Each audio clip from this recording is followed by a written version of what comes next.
वैसे तो गणेश पूजा पूरे देश में धूमधाम के साथ मनाया जाता है, लेकिन महाराष्ट्र की अगर बात करें तो वहां पर बेहद खास तरीके से गणेश उत्सव मनाया जाता है।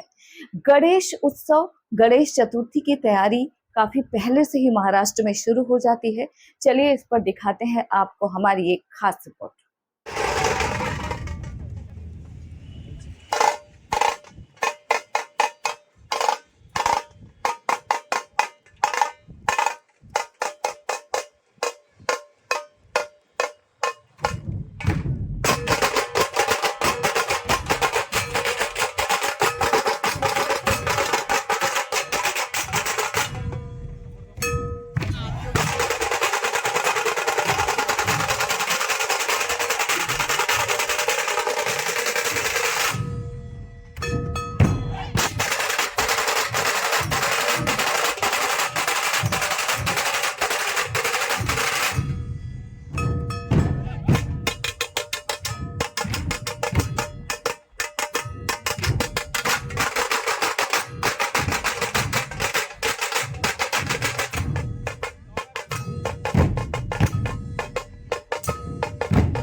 कैसे शुरू होता है आप लोगों का कार्यक्रम, कब से चल रहा है और कैसा क्या शेड्यूल होता है? हम लोग अभी ये गणपति के कितना 2017 से स्टार्ट किए, अभी करीब 9 साल हो गए हम लोगों के चालू करके। और गणपति के 10 दिन के दौरान या 12 दिन के दौरान हम लोग अलग अलग मंडल में जाके वादन करते हैं। जैसे आगमन रहा, यानी जिसको गणपति आते हैं 2 या 3 दिन गणपति का भी आगमन होता है हमारे यहाँ अलग अलग मंडल में। तो उस दिन रैली रहती है या फिर स्थिर वादन रहते हैं जहाँ पे खड़े होके वादन करते हैं। वैसे उसके बाद अलग अलग मंडल में जाके एज ए सांस्कृतिक कार्यक्रम करके हम लोग इसका 1 घंटे का परफॉर्मेंस करते हैं। उसके अलावा विसर्जन होता है गणपति में। तो गणपति के विसर्जन के वक्त आखिरी 3 दिन इसके विसर्जन के वक्त हम लोग प्रोसेशन करते हैं। 1 घंटे से लेकर 6 घंटे तक की प्रोसेशन हम लोगों की होती है। अभी तैयारी कब से चल रही है? हम लोगों की तैयारी चल रही है, आज का 73rd डे है। अच्छा, हाँ, मतलब 2-2.5 महीने से चल रही है। रोज आप लोग यही हम लोग यही प्रैक्टिस करते हैं ऋषिम्बा ग्राउंड पे। हम लोगों के ग्रुप का नाम है श्री राम राज्य ढोल ताशा पथक। और अभी 2 महीने से ज़्यादा हो गए जिसकी प्रैक्टिस कर रहे हैं। करीब अभी 100 लोग हमारे इसमें प्रैक्टिस करते हैं, लड़के लड़कियां मिला के। और फिर गणपति के दौरान हम लोग गणपति बप्पा के सामने वादन करते हैं। कितने घंटे प्रैक्टिस होती है? 1.5 घंटे की प्रैक्टिस होती है, शाम को 7:30 से लेके 9:30 बजे तक, 1.5 से 2 घंटे। अच्छा, कितने सालों से आप लोग कर रहे हैं? हाँ, 9 साल से।